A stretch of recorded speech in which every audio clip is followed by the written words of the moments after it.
Muy buenas tardes y bienvenidos a la segunda Feria Internacional del Libro de Tarma 2020. En esta oportunidad tendremos la presentación del libro Misterio de la Selva de la autora Marita del Pilar Mesía. También tendremos presente a Melchizedek Zavala Pilco con los comentarios. Adelante, que el espacio es todo suyo. Muy buenas tardes a todos. Soy Marita del Pilar Mesía Alvarado, docente en educación secundaria en la especialidad de biología y química, una apasionada del arte y de la literatura. En esta oportunidad tengo el honor, junto a mi amigo Benjamín, de presentarles esta obra titulada Misterios de la Selva, en la cual estoy participando con dos de los cuentos que son netamente de origen selvático. Muchas gracias, Benjamín.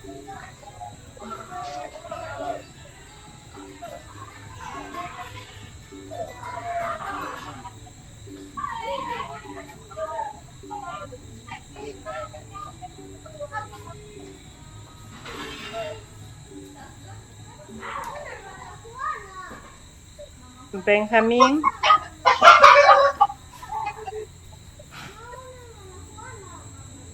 Con todo el público de Tarma y del Perú y del mundo. Quien les habla es Melchizedek Benjamín Zavala Pilco, un escritor joven de la región de Ucayali, de la Amazonía. Junto con Marita del Pilar nos iniciamos con la narrativa, con nuestro primer libro de narrativa, lo que es Misterios de la Selva, que ya ha sido difundido a nivel nacional y regional también, y que narra, como dice ahí, Misterios de la Selva, los seres maravillosos de la Amazonía que poco se conoce.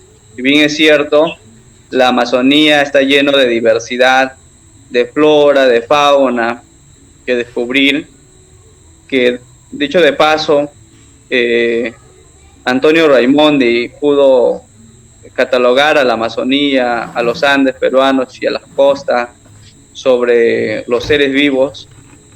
Sin embargo, en la Amazonía se estima que hay muchas cosas aún que descubrir y enumerar para poder visibilizar un poco más la cultura de la selva. Y no solamente hablamos de los seres como la fauna y la flora, sino también estos seres maravillosos, encantadores, que realmente encanta a muchos que llegan a la Amazonía y que también muchos que somos parte de este seno de la selva conocemos con profundidad. Y es así como nace y surge el libro Misterios de la Selva, que realmente consta de 6 libros, de 6 cuentos, y en ello tengo el honor de presentar en este libro dos cuentos titulado Iwaraki, el último guerrero de las hormigas, que narra sobre una sociedad de hormigas rescatando los saberes ancestrales. Lo estaremos narrando más adelante, y también La montaña encantada, que en realidad va a narrar sobre cómo es llevado el sueño a la interpretación de la escritura. Muy bien, cedo la palabra a mi compañera escritora Marita del Pilar para que nos narre un poco cómo de pronto surge su escritura en los cuentos.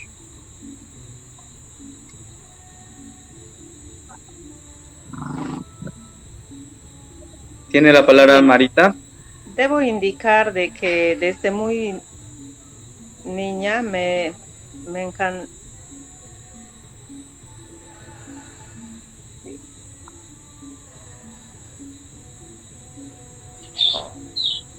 Hola.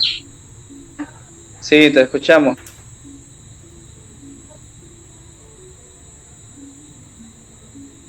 Bien. Indicaba desde muy pequeña me encantó escribir. En realidad, pues muy cuentos. Y entonces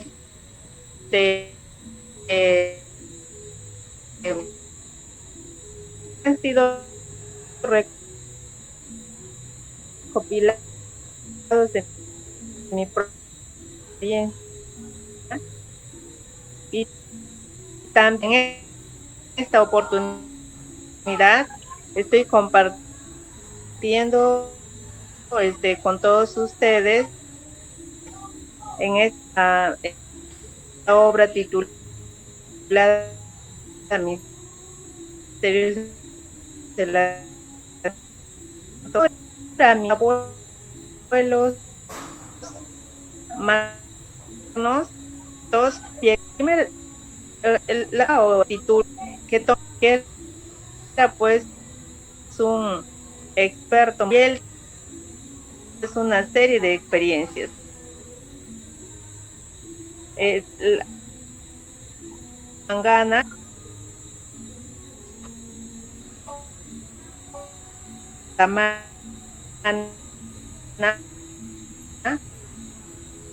un señor al que sus vecinos cariñosamente era cazador de una familia muy numerosa.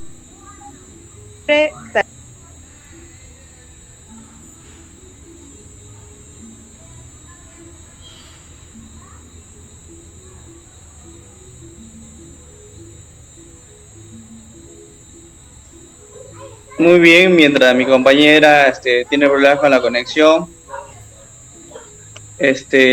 voy a tener la oportunidad de poder presentar estos dos cuentos que están dentro del libro Misterios de la Selva, que en realidad somos tres autores en este libro. Quiero también hacer énfasis a la escritora Hilda Mónica Shuña, quien es escritora aparte de este libro también, ¿no? Aparte de los dos que estamos presentando el libro. Y voy a presentar lo que es el cuento Iwaraki, el último guerrero de las hormigas. Iwaraki es un nombre de la Amazonía. Si bien es cierto, tenemos en los últimos o pocos libros que se han ido encontrando en la selva, Sangama es uno reconocido a nivel internacional, muy leído la obra de Sangama. Y así como existe Sangama, también existe hoy en día ya Iwaraki, de la cual soy parte autor de este libro, Iwaraki, pero en cuento, Iwaraki, el último guerrero de las hormigas. Este narra sobre la sucesión de Iwaraki. Entonces, Iwaraki va a ser el sucesor de Ipushima, quien era el abuelo. Narra que el abuelo había combatido en una guerra con los osos hormigueros. En la selva existen los osos hormigueros y las hormigas abundan bastante. Entonces, en esa profundidad y en esta selva, los osos hormigueros habían atacado a la aldea de Ipushima en una época muy remota, y que ahora Ipushima quedaba el único sobreviviente de aquel combate, y predecía a través de sus sacerdotes, a partir de sus ancianos, la sabiduría hacia los jóvenes. Y ahí crecía Ibaraki, el nieto que era de Ipushima. Entonces instruía en la guerra, en la flecha, en las armas, para que pueda de pronto aprender y defenderse el futuro, porque Ipushima predecía que un futuro otra vez volverán los osos hormigueros. Estoy continuando, Marita, luego te doy la última parte, por favor. Entonces, cuando logra ya Ipushima, por ejemplo, descansar, Ibaraki asume el trono como el joven guerrero entrenado ya por el abuelo. Asume el trono, pero los nuevos jóvenes, la nueva generación, al no ver realizarse las predicciones del abuelo Ipushima, ya no van a obedecer a Ibaraki. Entonces, ya no se dedicaban a la vida militar los nuevos jóvenes, ya no se dedicaban al cuidado del territorio, de las construcciones. Prácticamente se habían llevado más al tema de la vanidad, al tema de la moda, al tema de otras prácticas que no edificaban realmente la cultura. Y habían quemado incluso los papiros, los rollos de las predicciones que guardaban los sacerdotes y que influían de generación en generación. Entonces decía, como ya han pasado más de 80 años o 100 años y no hemos visto venir a los osos hormigueros, entonces todo ha sido un cuento del abuelo Ipushima. Y es por ello que ellos abandonaron toda esa creencia, y años más tarde se sintió solo Ibaraki con algunos y llegó los osos hormigueros. Incluso se sabía que no podían salir las hormigas de un territorio porque de la otra quebrada estaban los osos hormigueros. Entonces llegaron los osos hormigueros, y era tan antes que llegaran, el abuelo Ipushima le había narrado que los osos hormigueros con solo su cabeza taparía todo lo que es la aldea, el castillo de las hormigas, porque taparía el sol con solo la cabeza poner sobre los castillos, haría una sombra grande y absorbería más de 1000 hormigas en un solo instante, y que sería muy difícil incluso derrotar a los osos hormigueros. Pasó todo esto, años más adelante abandonaron todo, todas las creencias, los saberes ancestrales, todo, y llegó los osos hormigueros. Llegaron los osos hormigueros y finalmente acabaron con todas las hormigas, y el último en combatir fue Ibaraki. Este es el fin del cuento Ibaraki, el último guerrero de las hormigas. ¿Qué enseñanza nos deja realmente Ibaraki, el último guerrero de las hormigas? Nos deja que las culturas, tenemos 58 pueblos indígenas en el Perú, 17 pueblos indígenas en Ucayali, y que dentro de esos 58 lenguas, con sus pueblos indígenas, ciudades y cultura, tienen muchos saberes ancestrales, y que muchas veces con las nuevas generaciones se van perdiendo por la colonización de la educación, colonización del Estado, de la sociedad hacia los nuevos jóvenes, y todas las creencias se van perdiendo. Y este es un suceso pues llevado de manera en literatura a un cuento que es Ibaraki, ¿no? Todos esos saberes ancestrales se pierden por la moda, se pierden los saberes ancestrales de la cultura. Entonces es una reflexión de cuán valioso o qué importante es transmitir la cultura a nuestros hijos, transmitir la cultura a todo el país incluso, compartir esa interculturalidad que realmente no se ha ido, se está desarrollando, pero con poca dimensión, y que deberíamos de pronto, a través de la lectura, poder llevar con mayor énfasis a los niños. Es en los niños la lectura de la narrativa, donde ellos van a introducirse o profundizar los conocimientos y sobre todo la reflexión. Más allá de la lectura, es la interiorización de la reflexión, de la transmisión de la escritura. Muy bien, vamos a continuar. He podido narrar el primer cuento Iguaraki. Cedo la palabra a Marita para que pueda narrar un cuento y así poder estar con ustedes compartiendo el libro Misterio de la Selva.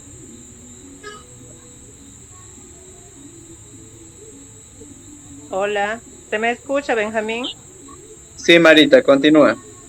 Ya. Sí, estaba narrando pues mi primer cuento titulado Las Guanganas. Ya decía entonces de que esta fue la experiencia de un señor llamado Caco, que era un experto cazador de animales silvestres.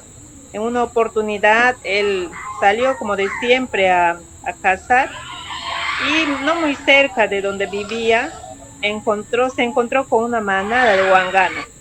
Entonces él, como era un experto, ¿no? Tirando el gatillo, apuntó a uno de ellos y disparó, y seguidamente a 3 más.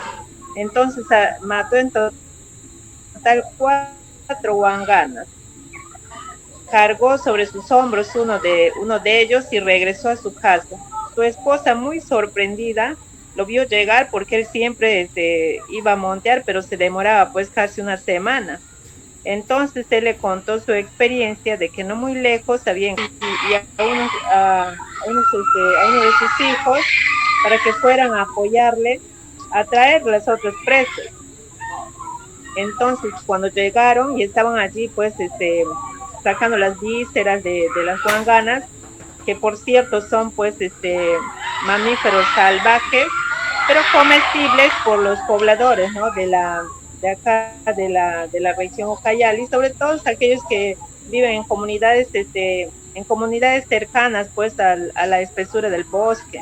Entonces, donde todavía se pueden encontrar, ¿no? Los animales silvestres. Ellos entonces se estaban alistando allí todo para que lleven a su casa las guanganas, y de pronto se escuchó un sonido. Como este señor era experto en lo que es la cacería, ¿no? Y las experiencias que puedan vivir este tipo de personas que se dedican a este oficio, sabía que eran guanganas. Entonces alertó a su familia que estaban allí, hijos, después otra prima, les dijo, vienen las guanganas, porque escucharon un sonido parecido a un viento. Así que apresuradamente se subieron a un tronco de un árbol que estaba caído por allí, y ni bien terminaron de subirse, en unos minutos estaban llegando una manada de guanganas.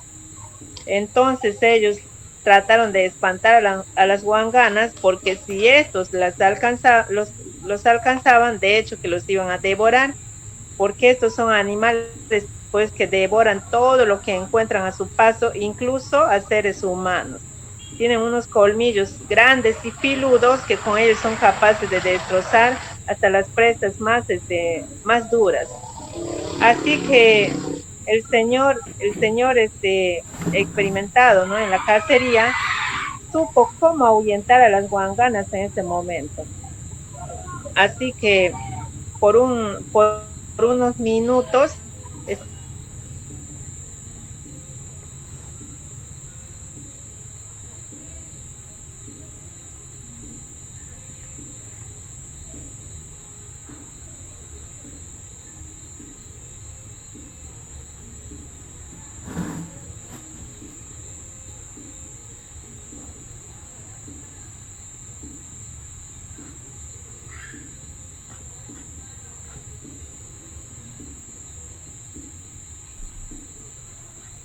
estuvieron allí rondándoles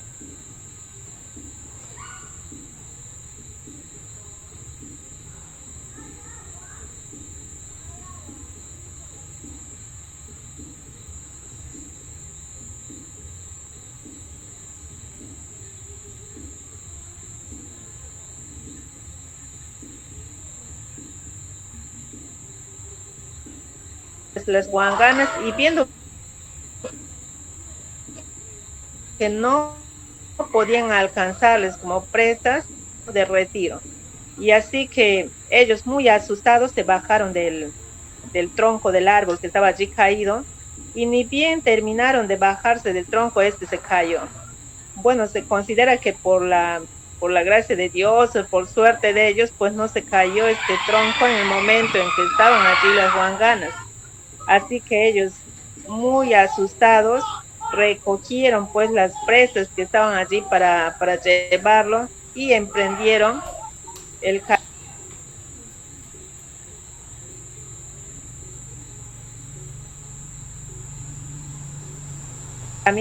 camino retorno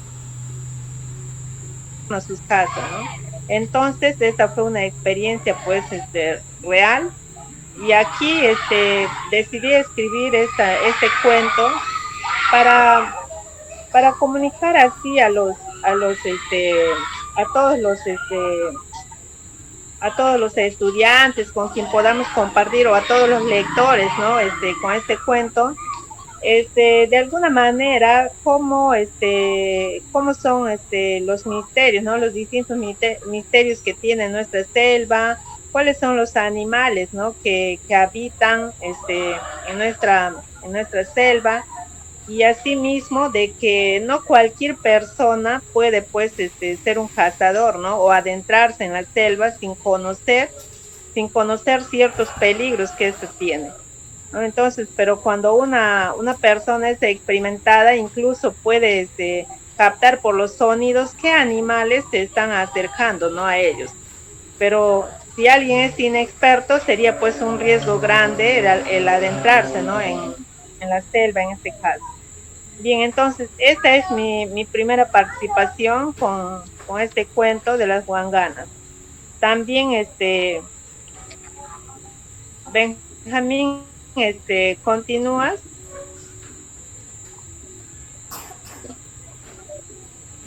Continúo para intercalar los cuentos. Y esta vez quiero narrarle el cuento La montaña encantada. Para los nuevos jóvenes escritores, sé que todos escribimos realmente. La escritura es parte de la inercia de la comunicación del ser humano. La oralidad, la lectura, la escritura es parte de lo que es la parte comunicativa del ser humano, la parte social. Y es aquí en la escritura donde ahora estamos narrando los cuentos del misterio de la selva, y tengo la oportunidad de presentar La montaña encantada. En realidad, La montaña encantada, quiero confesarles que surge a partir de un sueño. Sabemos que muchas de las creaciones de cuentos que se van escribiendo no solamente surgen de la inspiración, sino también de los sueños que uno puede tener y de pronto enlazarlo con nuestra realidad, nuestro contexto. Y es así La montaña encantada, en un resumen, y luego lo desgloso todo. Narra que un hombre se introduce a la Amazonía, en un lago muy grande, y puede observar una nieve, una nevada, como se puede decir el Cerro de Huascarán, o de pronto las nevadas de los Andes, para ser preciso, el Coropuna, está en la parte de Orcopampa, Arequipa, se puede visibilizar la nevada. Igual en el sueño se pudo observar que este hombre con su hijo navega el lago y se asombra ver una nevada en plena selva. O sea, nosotros sabemos que en la Amazonía estamos en 38 grados, el calor es muy sofocante y día y noche hace calor, entonces nosotros estamos acostumbrados full calor y aquí no hay nada de nevadas. Sin embargo, en este cuento sí va a narrar que que tras la navegación por un lago en la Amazonía logran ver de una orilla a la otra orilla del pueblo una nevada de un cerro con nieve y los árboles verdes al costado. Es algo fantasioso, algo irreal, pero esto ha sido llevado del sueño a la realidad. Entonces este es un poco del resumen del cuento La montaña encantada, que en realidad de eso se trata. La Amazonía está lleno de misterios, muchos misterios que tienen ya nombres, ya las tradiciones orales de los cuentos amazónicos ya están registrados, y a ello suma ahora La montaña encantada. Se trata de un hombre acompañado de su menor hijo que fue a navegar a un lago. Cuando navegaba el lago, pero en realidad lo que fue el hombre fue a la madera. Sabemos que en la Amazonía el tema de la madera, existe bastante madera y casi todo se dedica a la madera, al trabajo de la madera, ingreso económico. Y muchos de los estudiantes o niños de primaria y de secundaria, mayormente los que están en zona rural, o sea en el campo, porque Pucallpa no es todo Amazonía, porque Pucallpa ya es ciudad, pero sus canteras o sus cantos aún son comunidades con bosques, con ríos, con quebradas y con lagos. Y el transporte en la Amazonía de las maderas pues son los lagos, los ríos, que ayudan a traer hasta el puerto principal de Pucallpa y luego ser cargado con tractores o en todo caso con camiones cargadores. Entonces este señor se introduce con su hijo a la Amazonía, al bosque, perdón, para traer madera. Se logra perder y logra llegar al lago, a un lago, y donde ve de la orilla, ve a la otra orilla un cerro alto con montaña de nieve y a su costado todo árboles verdes. Y cuando el señor decide con una balsa, armar una balsa y cruzar el lago, y logra ver una comunidad, un pueblo de pueblos indígenas oriundos.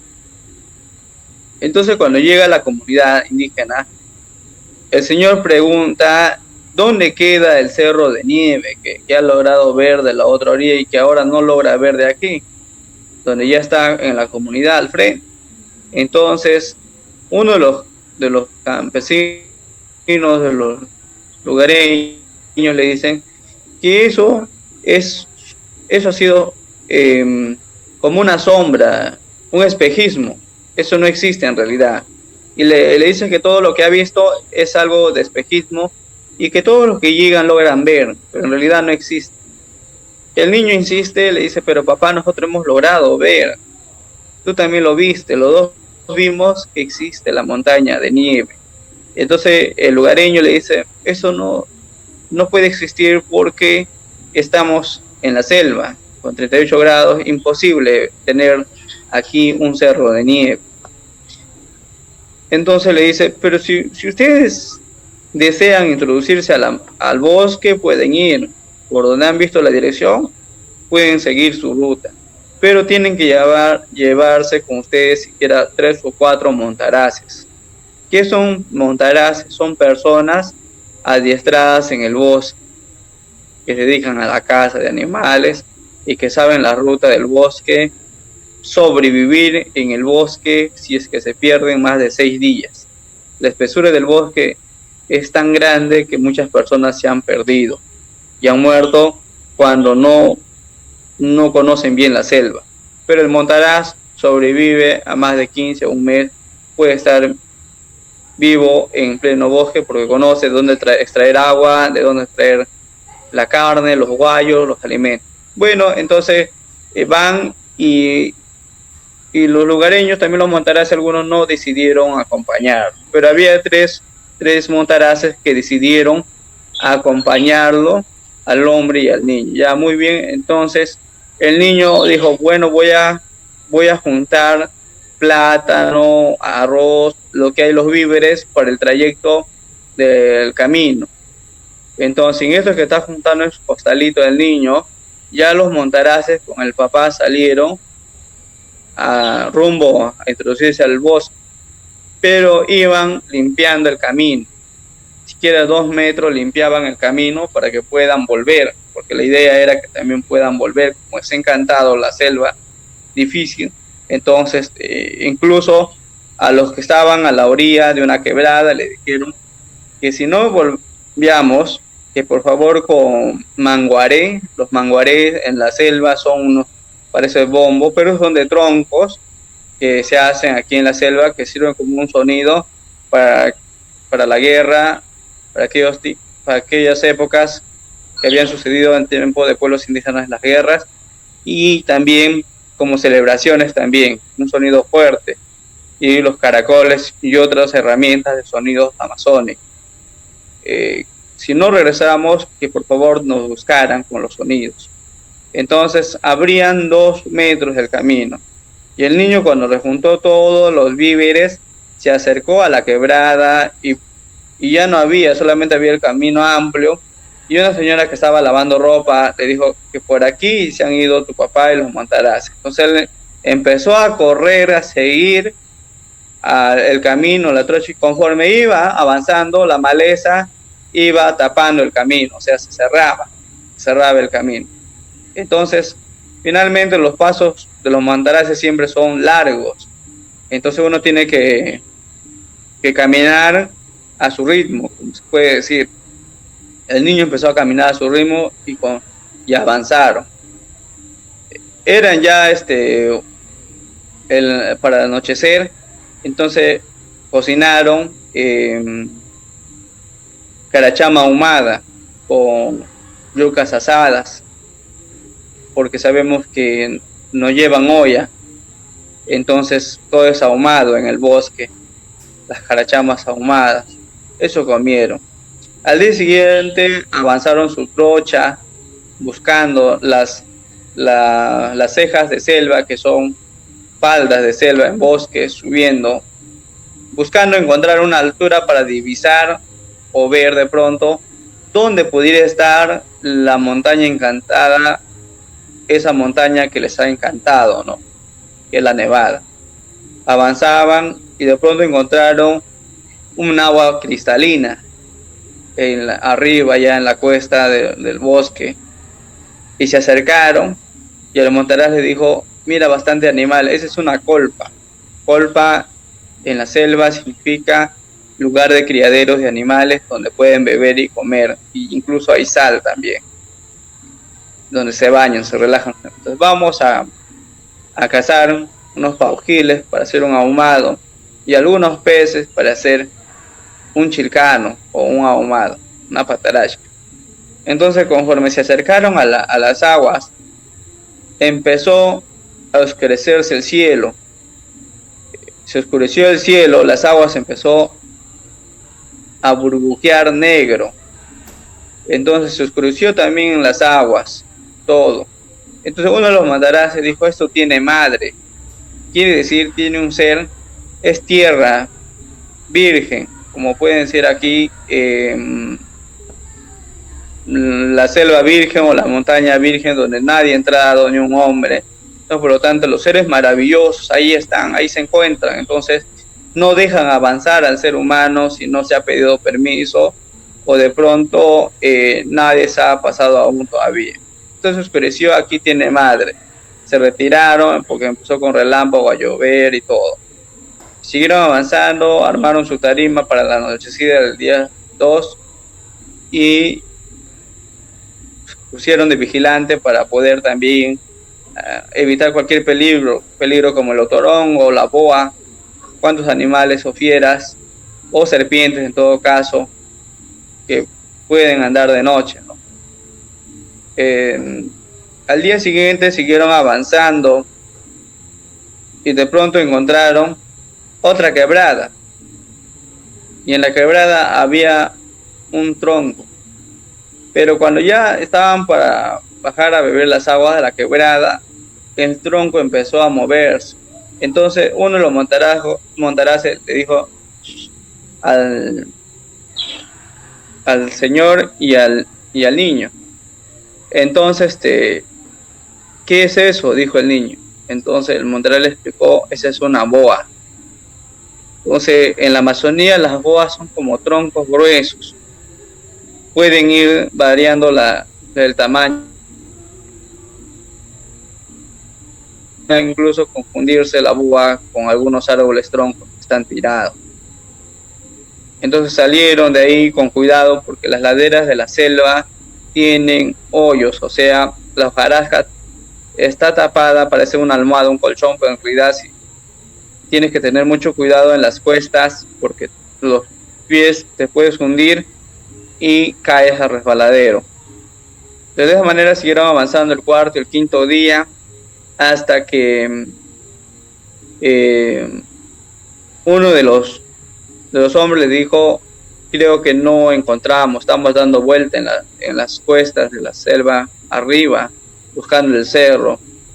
Y cuando llegaron a la cúspide de uno del quinto día,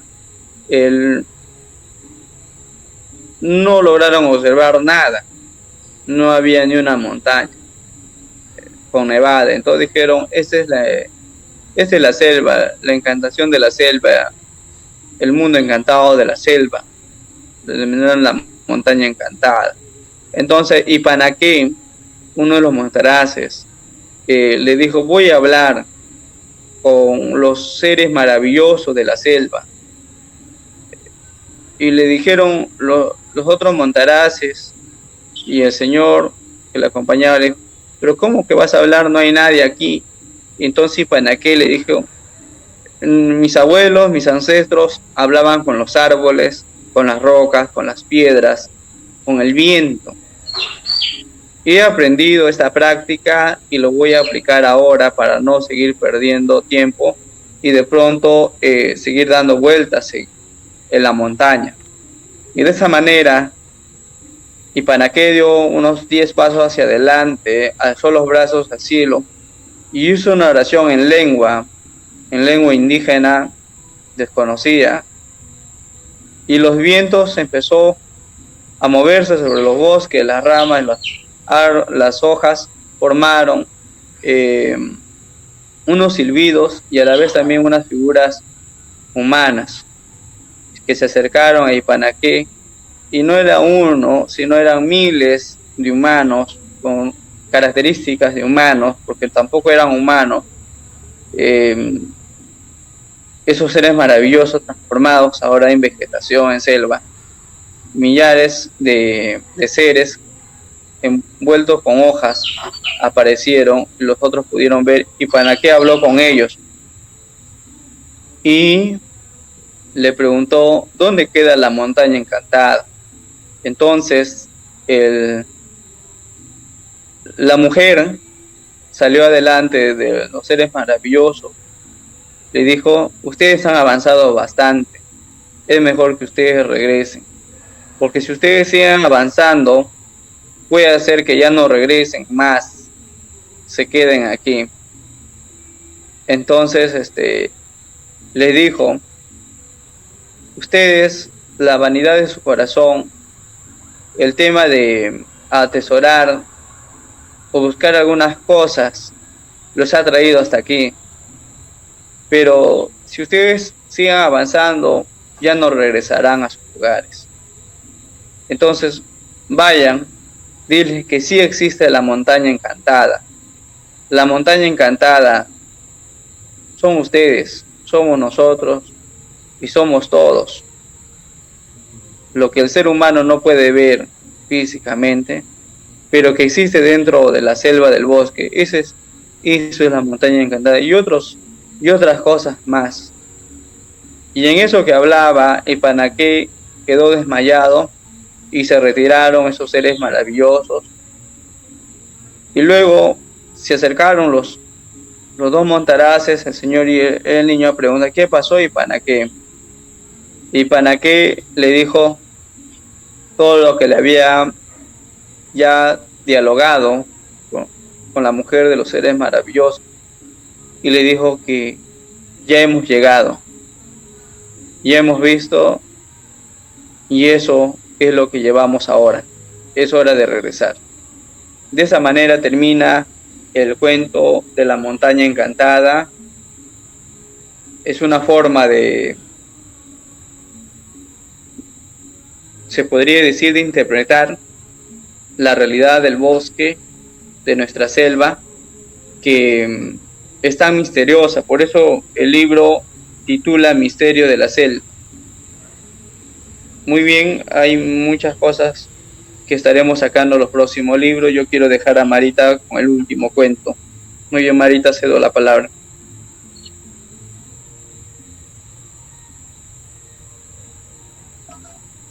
Gracias, Benjamín. Bien, en esta oportunidad voy a compartirles mi participación con el segundo cuento titulado El Jirijiri. Esta es una historia que ha venido siendo transmitida de generación en generación. Y digo esto porque mi abuelita me contaba que también sus abuelitos le habían contado a ella esta historia. Y esta historia inicia de la siguiente manera. Hace mucho tiempo, en la selva baja, en un lugar llamado Trompeteros, según los habitantes, había por allí un animal que rugía solo por las madrugadas. Su hábitat eran árboles grandes y frondosos. Las personas que lo vieron y escucharon decían que se parecía a un simio de aspecto poco agradable, negro, peludo y muy agresivo. Le llamaban el jirijiri porque así se escuchaban los rugidos que emitía. Tenía un olfato muy desarrollado, lo que le permitía percibir desde lejos a sus presas. Los seres humanos eran pues su presa favorita. Este animal se creía el dueño y señor de esas tierras porque poseían tanta riqueza como la xiringa, balata y especies maderables. Estaba al pendiente por si llegaban humanos a la zona y por las madrugadas los atacaba para matarlos y comerlos. Había por aquel lugar personas que se dedicaban a la extracción de especies maderables que albergaban aquella selva virgen. De ello, pues, obtenían el sustento para su familia. Ellos sabían de su existencia y siempre se organizaban en campamentos muy bien resguardados, en los que pues construían sus tambos sin ser afectados por aquella fiera. En una ocasión, uno de ellos, don Ruperto, decidió renovar los horcones de su tambo y se fue en busca pues de madera apropiada. Se despidió de su familia y se adentró en el bosque. Caminó horas y horas hasta encontrar una zona con abundantes especies de las cuales él necesitaba. Ya casi anochecía, se apuró a preparar un espacio para poder dormir y así poder levantarse temprano. Estando entonces él allí, escuchó el temido rugido del jirijiri. Entonces él se levantó apresuradamente y recogió todas sus cosas para escaparse. Es así como don Ruperto fue perseguido por este animal. Según la historia, cuenta que don Ruperto fue salvado por una misteriosa planta parecida a una enorme patiquina, que es una planta pues originaria de acá de la selva, pero que tenía sus hojas de color rojizo. Entonces esta planta, como en los cuentos sabemos, ¿no?, de que cualquier ser puede cobrar vida, le habló a don Ruperto cuando él escapaba pues muy asustado y le dijo que se escondiera detrás de ella. Y cuando el jirijiri llegó preguntando, porque iba preguntando a todas las plantas, ¿no?, a todos los seres vivos que encontraba en su camino, preguntaba si habían visto a un hombre pasar por allí. Y esta gigantesca planta tenía un aspecto también que asustaba, ¿no?, porque era de color rojizo, como que si estaba como si estaría bañada en sangre. Entonces el Kirihire llegó hasta esa planta y le preguntó, ¿has visto a un hombre pasar por aquí? Y la planta le respondió, sí, pero ya me lo comí. ¿No ves mi sangre, mi boca pura sangre? Le dijo. Entonces el Kirihire, horrorizado, emprendió la retirada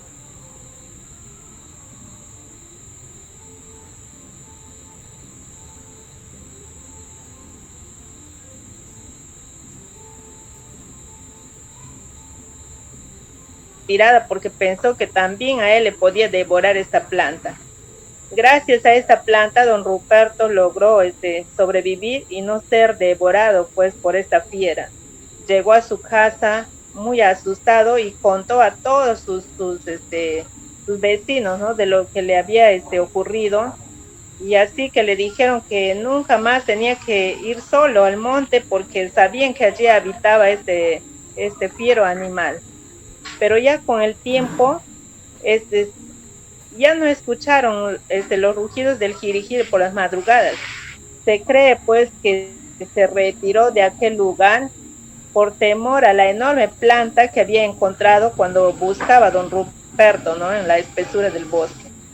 Bien, esta también es una historia que creo que puede causar mucha curiosidad a los chicos al leerla en especial, y a toda persona que sobre todo no conoce, ¿no?, sobre la diversidad de plantas o de especies también animales que podemos encontrar al adentrarnos en la selva. Como dijo mi colega Benjamín, tenemos muchas otras historias más pendientes para una próxima publicación.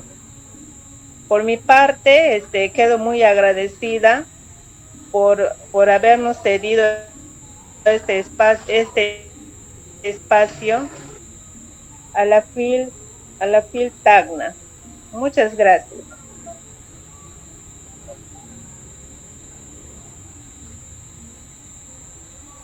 Muy bien, creo ya la hora también está llegando. Agradecemos a todos los que nos han podido observar, y seguro que otros también nos van a poder ver más adelante, a esta segunda Feria Internacional del Libro Tarma, donde hemos podido visibilizar un poco, una partecita de la Amazonía, que en realidad es muy grande, que nosotros mismos viviendo en ella tendríamos que vivir más años para ir conociéndolas mucho mejor. Pero gracias a nuestra tierra podemos nosotros ahora, a través de la narrativa, el libro Misterio de la Selva que estamos presentando con Marita del Pilar y Mónica Gilda, poner ya en las escuelas y sobre todo en la lectura de muchos del público. Muy bien, muchas gracias por la participación hasta aquí. Muchísimas gracias a ti, Melchizedek, muchísimas gracias, Marita. Ha sido un gusto poder escucharlo sobre la narrativa de la selva, ¿no?, esos misterios que puede encerrar una parte de nuestro Perú.